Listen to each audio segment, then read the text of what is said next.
은혜 가운데 지내셨습니까? 아멘. 5월 가정의 달, 오늘은 마지막 주일로 행복한 가정 주일입니다. 5월 가정의 달을 지나면서 가족 간의 여러 모임도 있었고 행사들도 있었을 것입니다. 그래서 그런 시간들을 통해서 여러분들의 가정이 더욱더 행복한 가정이 되었는지요?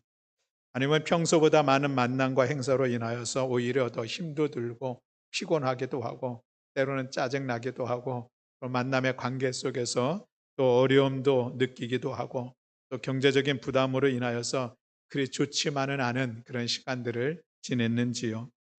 아무쪼록 5월의 가정의 달은 우리의 가정을 또 새롭게 세워가는 그런 은혜의 시간이 되기를 원하여 우리 한 달 지키고 남은 시간들 그런 가정을 이루기를 위하여서 함께 기도하면서 5월 가정의 달을 보내기를 원합니다. 가족의 개념이 지금은 많이 바뀌고 있는 것을 볼 수가 있습니다. 1인 가족이 늘고 또 반려동물을 가족의 구성원으로 삼는 그런 가정들도 많이 있습니다. 저희가 학교에서 배웠던 그 가족은 대가족, 핵가족 이런 정도였었는데 지금은 교과서에 한부모 가정, 조손 가정, 또 입양 가정, 다문화 가정 이렇게 여럿이 가정의 범위가 넓게 제시되고 있는 것을 볼 수가 있습니다. 그리고 요즘에는 혼인하지 않아도 결혼하지 않아도 이성하고 좋아하는 사람하고 같이 살 수도 있다. 그런 동거 문화도 많이 일어나고 있는 모습을 볼 수 있습니다. 또 굳이 결혼을 해야만 되느냐라고 하는 그런 비혼주의가 또 일어나고 있는 그런 모습을 볼 수가 있습니다. 또 그리고 혼인을 하더라도 굳이 아이를 낳아야 되느냐 하는 이런 현상들도 우리 사회에 많이 만연되고 있는 그런 모습을 볼 수가 있습니다. 그래서 우리 사회에 여러 가지 어려움이 있고 여러 가지 위험한 지표들이 있지만 그래도 가장 심각한 지표는 우리 출산율이 세계에서 가장 낮다라고 하는 것에 있는 것을 우리가 이해를 하고 있습니다. 이처럼 가족의 제도들이 근간부터 흔들리는 그런 이 시대 속에서 우리가 살아가고 있습니다. 또한 가족들과의 관계에서도 예전과 같지 않게 개인주의적인 그런 성향이 강하게 나타나고 있는 그런 모습을 볼 수가 있습니다. 그래서 부부 간에도 또 부모와 자녀 간에도 또 형제 자매 간에도 개인의 생활을 너무 깊이 관심하거나 또 알려고 하는 것 그것으로 불편해하는 그런 모습을 볼 수가 있죠. 그래서 가족이지만 그래도 적당하게 거리를 두자 하는 그런 분위기들이 있는 것도 볼 수가 있습니다. 또 돈만 있으면 가족의 역할을 손쉽게 살 수 있는 그런 아웃소싱의 시대가 됐기도 했습니다. 가사 도우미, 아이 및 노인 도우미, 돌보미, 또 간병 도우미, 또 집안을 정리하는 그런 전문가들, 수납 전문가들, 또 육아 설계사, 아동 배변 훈련 이런 것까지 다 가족들이 해야 될 그런 일들인데 그 가족을 대신하는 직업들이 점점 늘어가고 있다는 사실입니다. 가족의 역할이 시장화되었다. 이런 이야기를 하는 것입니다. 그래서 가정을 지탱하기 위해서는 더 많은 돈이 필요하게 되었고 또 그래서 더 힘써 일해야 되고 더 분주하게 살아갑니다. 왜 이렇게 살아야 하는가? 그리고 그 결과는 과연 행복한 삶이고 행복한 가정을 이루어 가는 것인가? 라고 하는 그런 질문을 하게 됩니다. 이런 가정의 여러 변화의 모습들 속에서 그럼에도 불구하고 우리는 하나님의 말씀을 통해서 우리의 가정의 모습들을 돌아보며 정말 성경에서 말씀하고 있는 그런 은혜의 가정들을 세워가기를 소망하여 우리 함께 말씀을 나누고자 합니다. 시편 128편이 오늘 본문인데 이 시편 128편은 유대인들이 가장 애독하는 말씀 중에 하나입니다. 우리가 알고 있는 것처럼 이스라엘의 주후 70년 7월 9일 날 나라가 멸망이 되었습니다. 그래서 유태인들이 온 나라의 뿔뿔이 다 흩어지게 됐죠. 그런 시간들이 약 1900년. 그렇게 온 세상을 떠놀다가 1948년 5월 10일에 다시 이스라엘이 재건하게 되었습니다. 그 긴 시간들 속에 그 민족이 뿔뿔이 흩어져 없어져 버릴 만한 그런 상황들임에도 불구하고 나라가 다시 세워졌다는 것은 정말 놀라운 일들입니다. 한 기자가 유대인에게 물었습니다. 어찌 이런 놀라운 일들이 있을 수가 있겠느냐라고 물었더니 유대인이 한마디로 대답하기를 하나님의 도움입니다. 이렇게 했다는 것입니다. 그래서 좀 더 구체적으로 말해 달라고 요청을 하니 이 유대인이 얘기하기를 회당과 가정에 있습니다. 회당과 가정을 연계시키는 고리가 안식일입니다. 유대인 속에는 안식일 DNA가 흐르고 있습니다. 우리가 안식일을 지킨 것이 아니라 안식일이 우리를 지켜 주었습니다. 이런 얘기를 했다는 것입니다. 이 얘기를 오늘 우리로 얘기한다면 우리가 주일을 지키는 것이 아니라 주일 성수가 우리를 지켜주는 것이다. 이런 의미로 우리가 이해를 할 수가 있겠죠. 유대인들은 어찌되었던 안식일을 지킵니다. 그리고 그날 저녁이 되면 온 가족들이 함께 모여서 밥상을 차려놓고 둘러앉게 되어지죠.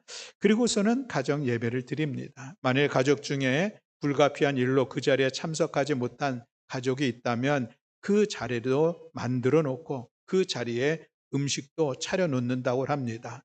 그리고 그 가족을 위해서 함께 기도하기도 한다고 합니다. 가장은 그 자리에서 가족과 찬송을 하고 기도를 하고 성경을 읽고 그리고 이제 가정 교육을 함께 하는 그런 시간을 갖습니다. 그 자리에서는 결코 가족의 단점을 말하지 않고 장점을 이야기한다고 합니다. 그리고 하나님이 우리의 가정을 지켜주셨다. 우리의 가정을 지켜주고 있다라고 하는 것을 확신을 서로 나누는 그런 시간들을 갖는다고 합니다.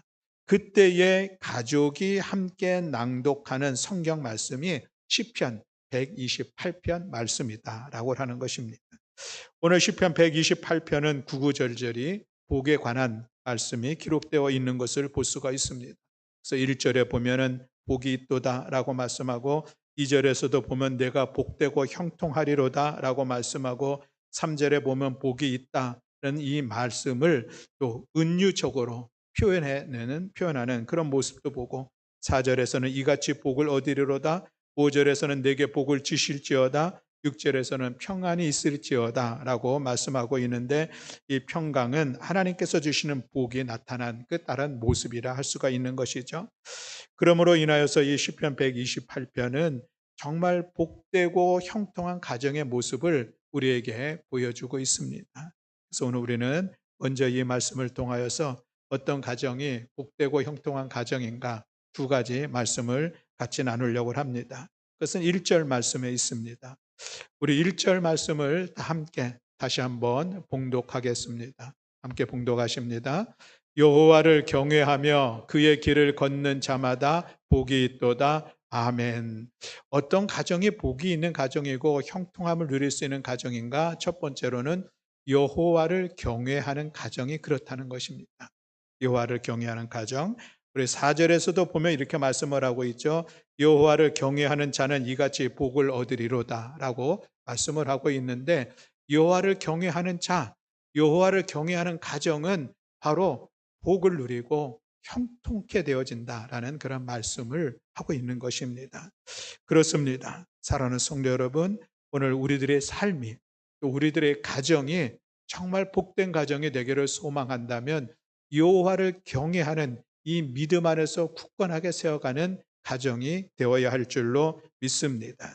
경외한다는 것은 우리가 그 내용을 의미를 알고 있습니다. 공경하다, 또 두려워하다라는 그런 의미입니다. 하나님을 경외한다는 것은 하나님을 두렵고 떨리는 마음으로 하나님을 섬기는 것, 하나님을 섬김에 있어서 가장 대표적인 것이 있다면 하나님께 예배하는 것이라고 이야기를 할 수가 있겠습니다. 그러니 우리 사랑하는 성도들의 가정이 여호와 하나님을 경외하는 가정이 된다면 하나님을 향한 그 믿음 안에서 하나 되어 하나님을 섬기며 하나님의 선한 일들 앞에 쓰임 받는 가정. 이것이 진정으로 여호와 하나님을 경외하는 그런 가정이 되는 것이라 할 수가 있겠습니다.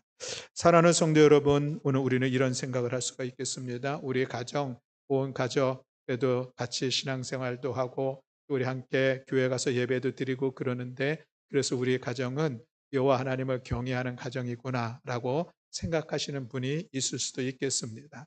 그런데 그 대답은 반쯤만 맞는 그런 대답이라 할 수가 있겠습니다. 우리가 여호와 하나님을 경외한다고 하는 것은 그 경외하는 믿음이, 그 경외하는 마음이 겉으로 노출이 되어서 그것이 공동체 안에서 아름답게 드러날 때에 그것이 경외하는 그런 모습이라 할 수가 있는 것이죠. 우리가 야고보서에 있는 말씀대로 이야기를 한다면은 살아있는 믿음이냐 죽은 믿음이냐라고 하는 것인데, 여호와 하나님을 경외하는 것이 정말 살아있는 믿음 속에서 가정 안에 그렇게 나타나고 있는지, 내 삶 속에서 그렇게 나타나고 있는지 하는 것을 우리가 다시 한번 돌아볼 필요가 있다라고 하는 것이죠. 그렇습니다. 그래서 오늘 성경에서 여호와를 경외하는 가정으로서 우리가 한 가정을 찾아볼 수가 있는데, 그 가정은 사도행전 10장에 나오는 고넬료의 가정입니다. 이 고넬료라고 하는 사람을 성경에서 소개하기에는 그는 백부장이라고 하는 신분을 가지고 있습니다. 백부장이라고 하는 것은 100명의 군사를 거느리는 그런 군대 장교의 직분을 이야기하고 있는 것이죠. 그래서 100명의 부하를 거느리고 있는 사람인데, 근데 이 사람이 어느 나라 사람이냐면은 이스라엘 사람이 아닙니다. 당시에 이스라엘에는 이제 로마의 지배를 받게 되었죠. 그래서 로마에서 군대를 파견하게 되었는데, 그때 로마 정부로부터 파견받아서 이스라엘에 를 통치하는 데에 한 역할을 했던 그런 군인이었습니다. 그러니 이스라엘 사람들이 보기에는 그는 이방인인 것이죠. 그런데 성경에는 그 고넬료의 가정, 이방인의 가정이 하나님을 경외하는 가정이다라고 소개하고 있는 것을 볼 수가 있습니다. 그것도 고넬료 혼자 하나님을 경외하는 것이 아니라 온 식구들이 함께 하나님을 경외하는 가정이라고 소개하고 있는 것을 볼 수가 있습니다. 그러면서 그 가정을 이야기를 하기를, 그 가정은 늘 하나님께 기도했다라고 말씀을 하고 있습니다. 그리고 그 가정은 많은 사람들에게 구제를 했다라고 설명하고 있습니다. 하나님께 기도하는 것, 또 구제하는 일들을 힘써 감당해내는 것, 이것이야말로 하나님을 경외하는 그 가정의 그 믿음의 모습들을 잘 드러내고 있습니다. 우리가 율법의 핵심, 그것은 하나님 사랑, 이웃 사랑이라고 예수님이 정리해 주셨습니다. 하나님을 사랑하는 그 가정의 모습은 늘 하나님께 기도하는 가정, 또 이웃 사랑하는 그 가정의 모습은 많은 이들에게 구제하는 가정, 그 가정이 바로 이 경건한 고넬료의 가정이요 그의 삶의 모습이라고 소개하고 있는 것을 볼 수가 있습니다. 그렇습니다. 사랑하는 성도 여러분, 저는 우리 교우들의 가정에 여호와 하나님을 진실함으로 경외하면서 그 믿음 안에서 귀하게 세워지는 가정이 되기를 소망하고, 그런 가정이 되기를 주님의 이름으로 축복합니다. 그래서 여러분 가정 안에서 아름다운 하나님을 향한 찬양의 소리가, 늘 하나님을 향한 기도의 자리가 세워져 가는 그런 가정, 또 하나님의 믿음 안에서 서로 사랑하며 서로 보듬으면서 하나 되는 가정, 하나님의 선하심이 가정 안에서 드러나고 예수 그리스도의 향기가 가정을 통해서 드러나게 되어지는 가정, 살아야 역사하는 믿음이 하나님을 온전하게 경외하는 그런 가정으로 세워질 수 있다면, 이것이야말로 그 어떤 것보다도 복되고 귀한 가정이라 할 수가 있겠습니다. 아무쪼록 우리 사랑하는 성도 여러분, 여러분들의 가정이 정말 여호와 하나님의 경외함으로 인하여서 하나님의 은혜를 힘입고 하늘의 복을 누리는 복된 가정이 되기를 원합니다. 우리가 아담과 하와의 가정에 일어난 그런 사건들을 우리가 볼 수가 있습니다. 이름하여 선악과 사건이 있었죠. 하나님께서 이 동산의 모든 것은 다 먹어도 한 가지만은 너희가 먹지 말라라고 말씀하셨습니다. 그것이 선악을 알게 하는 나무의 열매였습니다. 이거 먹으면 너희들 반드시 죽을 것이야 라고 말씀하시고 경고하셨습니다. 그런데 이 하와가 어느 날 사탄이 그에게 다가와서 유혹을 하겠죠. 그 유혹에 넘어가서 마침내 그 따먹지 말라고 했던 그 선악을 알게 하는 나무의 열매를 따 먹게 되었습니다. 자기만 먹었습니까? 자기 남편에게도 주어서 같이 먹게 되었습니다. 어찌 그것을 하나님께서 금하셨음에도 불구하고 그들이 먹을 수밖에 없었을까? 그 유혹에 넘어가게 되었을까? 하는 것을 우리가 살펴보면은 창세기 3장 5절에 사탄이 이 하와에게 하는 그런 이야기에 답을 찾을 수가 있겠습니다. 이렇게 얘기를 하죠. 너희가 그것을 먹는 날에는 너희 눈이 밝아져 하나님과 같이 되어 선악을 알 줄 하나님이 아심이니라 라고 사탄이 유혹을 합니다. 하나님께서 선악을 알게 하는 나무 열매 먹지 말라고 했는데 너희가 그것을 먹으면은 너희 눈이 밝아져서 하나님 같이 될 것을 하나님께서 아시기 때문에 먹지 말라고 금한 것이다. 이야기를 합니다. 이 하와가 이 사탄의 이야기를 듣고 내가 하나님과 같이 될 수가 있어? 막 그 마음이 그의 의지를 강하게 충동질하고 그래서 하나님께서 금기시했던 그 선악을 알게 하는 열매를 따먹었을 것이다. 이런 해석이 가능한 그런 말씀의 내용입니다. 이것을 다른 말로 표현한다면 하와는 하나님과 같이 하나님과 동등한 위치에 있기를 원하는 그런 마음이 있었다고 하는 것이죠. 그것을 오늘 말씀의 내용으로 이야기를 한다면은 그는 하나님을 경외하는 대상으로 삼지 않으려고 했었던 그 마음이 있었다라고 하는 것이죠. 하나님을 경외하지 않고 하나님을 향한 그 신앙을 거부하는 그 반응이 바로 내가 하나님이 되어야지. 그래서 그 선악과를 따먹게 되었다라는 그런 말씀의 해석입니다. 일리가 있는 그런 이야기일 수 있다 하겠습니다.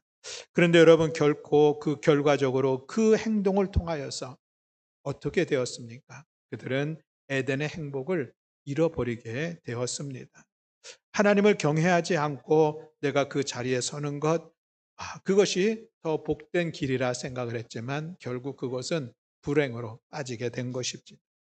여호와 하나님을 경외하지 않고 내 삶을 내가 내 삶의 내가 주인이 되어서 힘써 살아보리라 생각하는 것이 바로 그런 모습이 아닐까 생각을 합니다. 우리에게는 하나님에 대한 믿음이 있습니다. 그 하나님은 말씀으로 천지를 창조하셨고 창조하셨을 뿐만 아니라 그 하나님은 오늘도 나의 삶 가운데 개입하셔서 주관하시고 이끌어 가시는 분, 우리의 가정을 세워주시고 우리의 가정을 이끌어 가시는 분, 그분이 하나님이신 것을 믿는 믿음이 우리 가운데 있습니다. 그러니 여러분들의 삶 속에서도 여러분들의 가정에서도 하나님을 하나님으로 인정하는 그 믿음의 모습들이 드러나고 그래서 하나님께서 기뻐하시는 여호와 하나님을 경외하는 가정이 될 수 있기를 주님의 이름으로 축복합니다. 고넬료의 이야기를 했는데 저는 이 여호와 하나님을 경외하는 가정에 대해서 말씀을 나눌 때에 한편으로는 좀 부담스러움이 있었습니다. 그 부담스러움은 무엇인가 하면은 아직 우리 가정은 온 가족이 예수 믿지 않고 오히려 내가 예수 믿는 것에 여러 가지 불편함과 어려움을 겪고 있는데 여호와 하나님을 경외하는 가정이 복되다고 하는데 그렇다면 우리 가정은 어떻게 되는가 하는 그런 고민이 있을 수 있기 때문에 그런 것이죠. 그러나 우리가 고넬료로 보면은 우리가 다시 용기를 낼 수 있을 것 같습니다. 고넬료 그는 이방인이었습니다. 그가 집안으로부터 이어내려온 믿음의 상속이나 믿음의 모습들이 전혀 없었던 사람이죠. 오히려 이방의 신들을 섬기는 그런 사람이었을 것입니다. 그가 예루살렘 이스라엘로 와서 거기서 자기가 군대 장교로서 역할을 감당하며 이 유대인들에게 아마 하나님을 알게 되었고 전해 듣게 되었고 그러면서 그가 이제 하나님을 믿는 그 믿음의 자리에 서게 될 것으로 우리가 생각이 되는데 그 과정들이 결코 쉬웠을까? 당연하게 그런 믿음의 자리로 나아갔을까?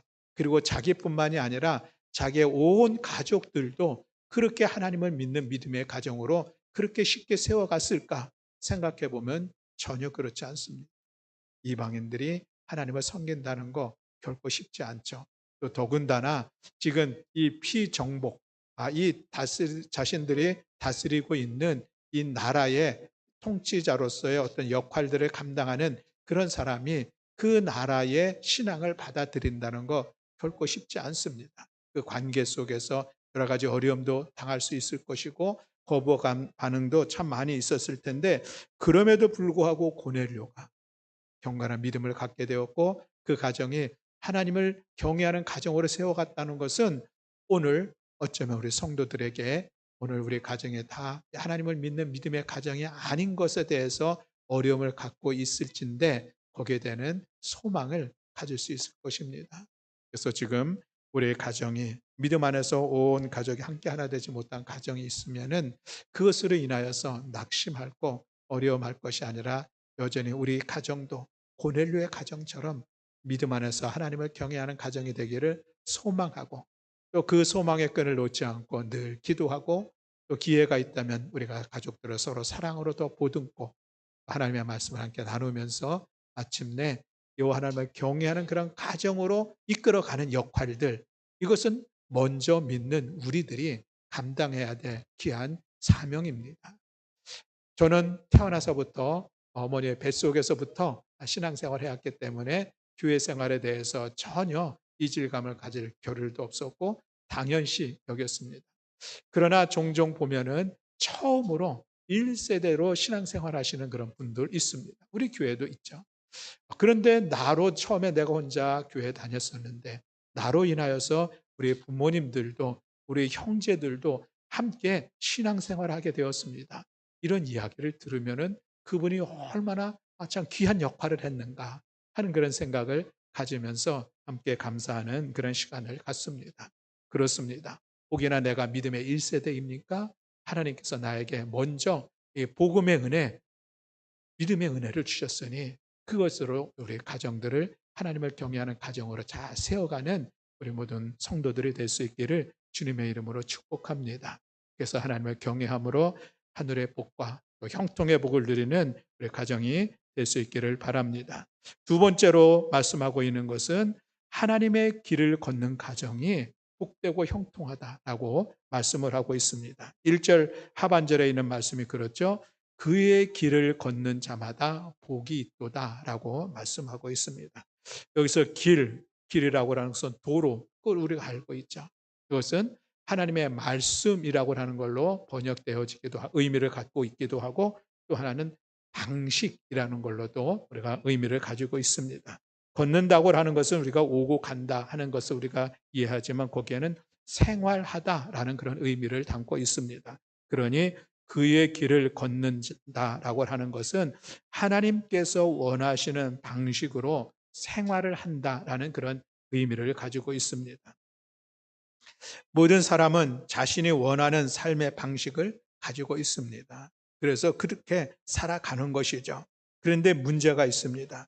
내가 원하는 나의 삶의 방식, 내가 추구하는 나의 삶의 방식이 과연 하나님께서 원하시는 삶의 방식과 맞을 수 있느냐라고 하는 것입니다. 그래서 우리 믿음의 사람은 나의 삶의 방식이 하나님의 말씀의 방식과 맞는지를 끊임없이 돌아보아야 됩니다. 물론 믿지 않은 사람들은 하나님의 방식에 대해서 관심도 없이 자기 방식대로 살아가고 있죠. 그것으로 인해서 얼마나 갈등이 일어나고 어려움들이 일어나고 있습니까? 사람은 자기가 원하는 방식대로 살아갈 때 그것은 내가 행복할 것이라고 생각하지만 결코 그렇지 않습니다. 특별히 우리 믿음의 사람에게 있어서 우리들이 살아가는 삶의 방식은 하나님의 방식대로 살아가야 우리가 복되고 형통한 삶을 살아갈 수 있고 그런 가정이 될 수 있다라고 하는 이 믿음을 우리는 가져야 합니다.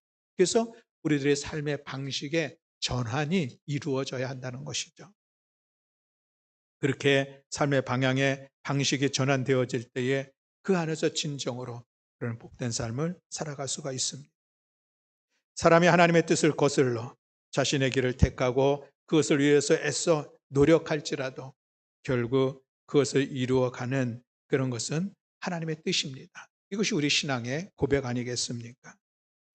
그러므로 내 뜻을 이루기 위해서 열심히 사는 자가 아니라 우리는 내 자신과 내 계획과 내 걸음걸이와 내 삶의 방식들을 내려놓고 하나님의 뜻을 따라 살아가는 것.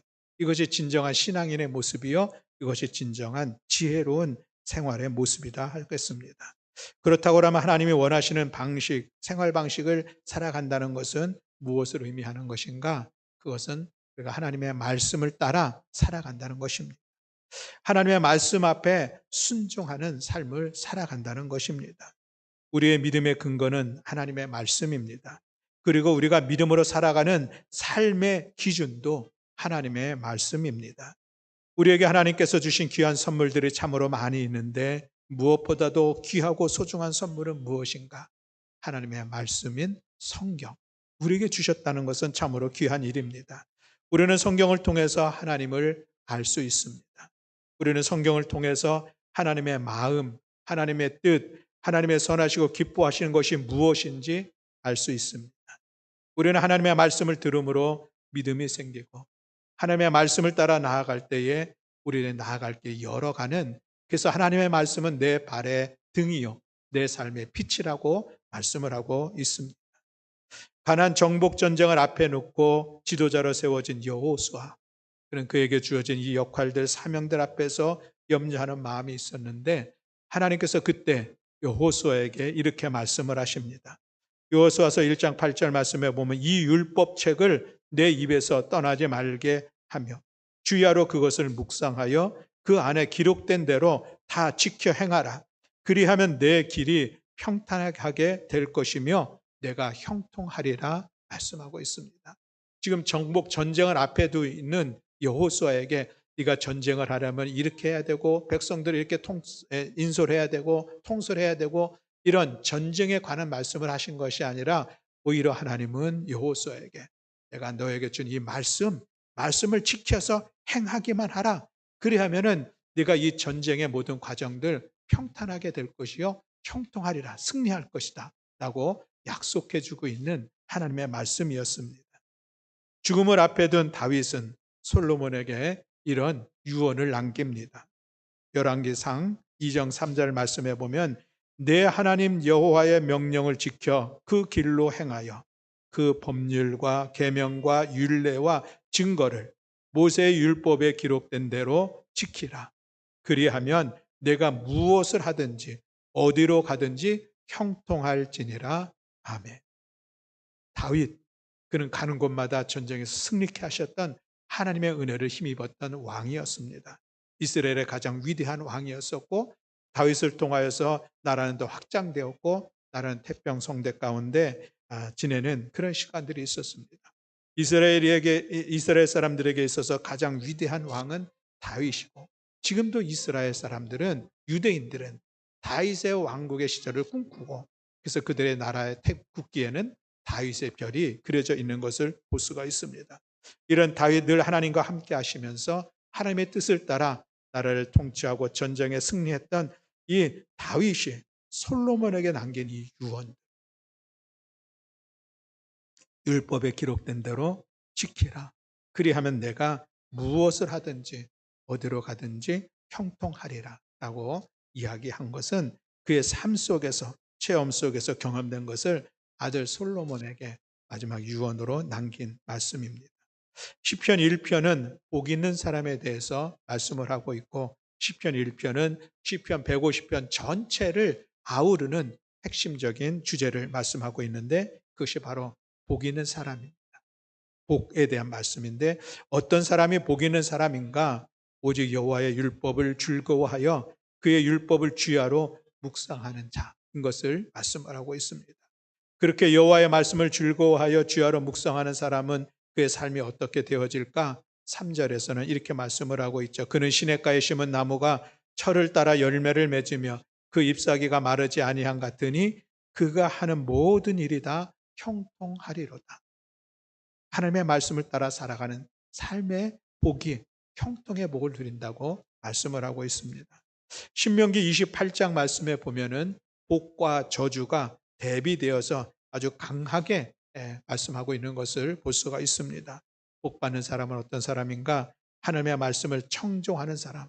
청종한다는 듣고 따른다는 것이죠. 그렇다고 하면 저주를 받는 사람은 어떤 사람인가? 하나님의 말씀을 따르지 않는 사람. 분명하게 말씀을 하고 있습니다. 그래서 신명기 28장 1절로 2절 말씀에 보면 내가 내 하나님 여호와의 말씀을 삼가 듣고 내가 오늘 네게 명령하는 그의 모든 명령을 지켜 행하면 내 하나님 여호와께서 너를 세계 모든 민족 위에 뛰어나게 하실 것이라.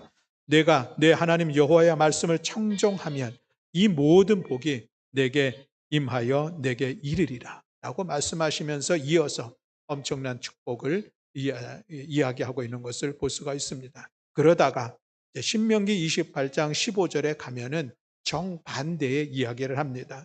내가 만일 내 하나님 여호와의 말씀을 순종하지 아니하여 내가 오늘 내게 명령하는 그의 모든 명령과 규례를 지켜 행하지 아니하면 이 모든 저주가 내게 임하리라 라고 말씀하고 있습니다. 그러면서 그 모든 내용은 앞에서 모든 것을 복이라고 말씀하신 거에 정반대를 이야기하고 있는 것을 볼 수가 있습니다. 여러분, 이 죄라고 하는 것이 무엇일까 하는 것인데, 이 죄는 하마르티아라고 하는 그런 히브리어입니다. 근데 이 단어의 의미는 길에서 벗어났다 라고 하는 그런 의미입니다. 탈선했다 이런 의미도 갖고 있죠. 우리가 어떤 잔디밭에 가면 출입 금지라고 써 있는데 그것을 넘어가다, 이것도 죄라는 하마르티아의 그런 의미를 가지고 있습니다. 죄는 무엇인가? 그것은 하나님의 말씀을 벗어나는 것, 하나님의 말씀을 따르지 않는 것입니다. 그 죄가 우리를 결국은 불행하게 만든다라고 하는 그런 말씀인 것이죠. 많은 사람들이 하나님의 말씀에 순종하지 아니함으로 인하여서 이 불행한 삶의 자리가 있는 것을 우리가 볼 수가 있습니다.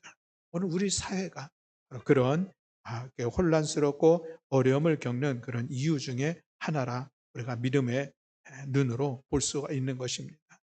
하나님의 길을 걷는 것, 하나님의 말씀을 따라 살아가는 것, 이것은 마땅히 우리 그리스도인들이 살아가야 될 삶의 모습일 텐데, 그리하면은 복되고 형통한 삶을 살아갈 텐데, 그러나 그럼에도 불구하고 우리가 하나님의 말씀 앞에 온전히 그 말씀을 따라 살아가지 못하며 하나님의 방식을 따라 우리가 행하지 못하는 우리들의 모습이 있는 것을 우리가 고백하게 됩니다.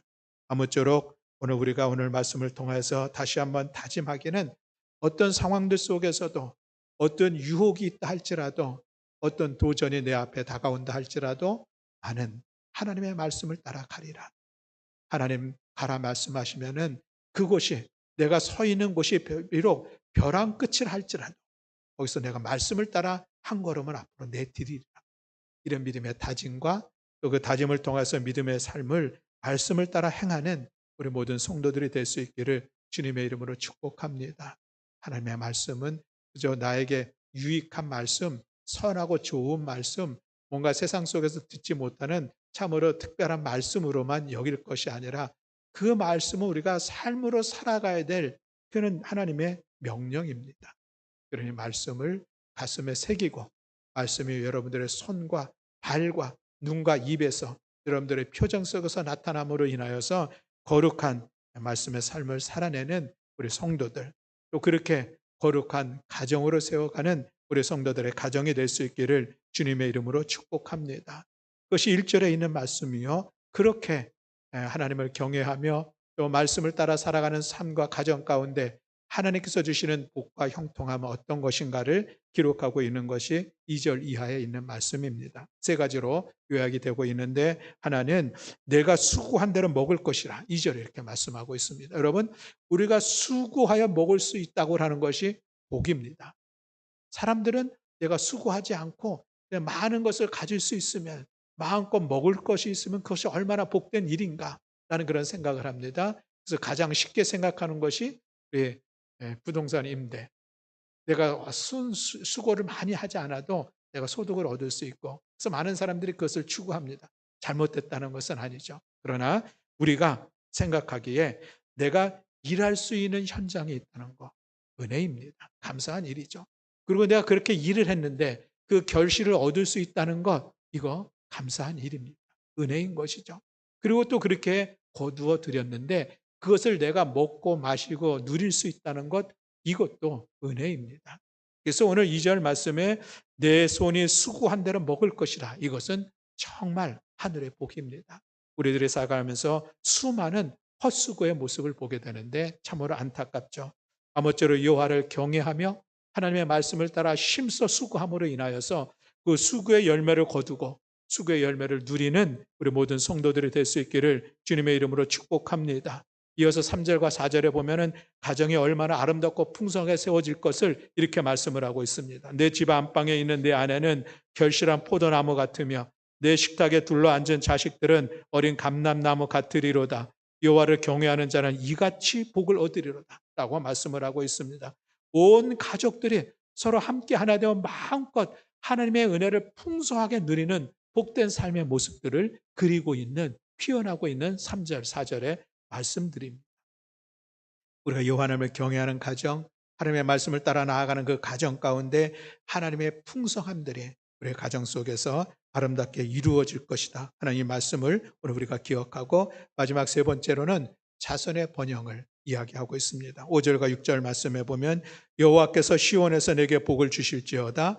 너는 평생에 예루살렘의 번영을 보며 내 자식의 자식을 볼지어다. 이스라엘에게 평강이 있을지로다 라고 말씀을 마무리하고 있습니다. 여호와께서 시온에서 내게 복을 주실지어다. 시온이라고 하는 것은 유대인들에게 있어서 이스라엘 백성들에게선 특별한 장소입니다. 하나님의 임재, 하나님의 영광이 머물러 있는 그곳, 그것을 시온산, 시온 성전을 이야기하고 있는 것이죠. 오늘 우리로 이야기한다면 교회라고 이야기할 수가 있겠습니다.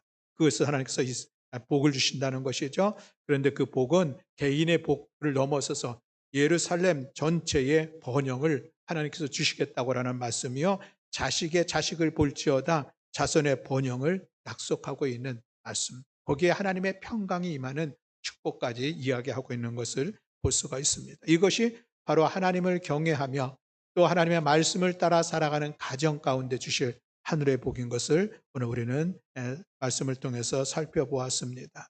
아무쪼록 우리 사랑하는 성도들의 가정에 오늘 시편 128편, 유대인들이 그토록 소중하게 여기며 그 말씀을 통하여서 가정을 세워나갔었던 그 천통들을 우리가 기억하면서 오늘 사랑하는 성도들의 가정도 이 128편이 가정 안에서 아름답게 이루어져 믿음의 가정으로, 말씀을 따라 살아가는 가정으로 하늘의 복과 형통의 복을 누리는 우리 모든 성도들의 가정이 될 수 있기를 주님의 이름으로 축복합니다.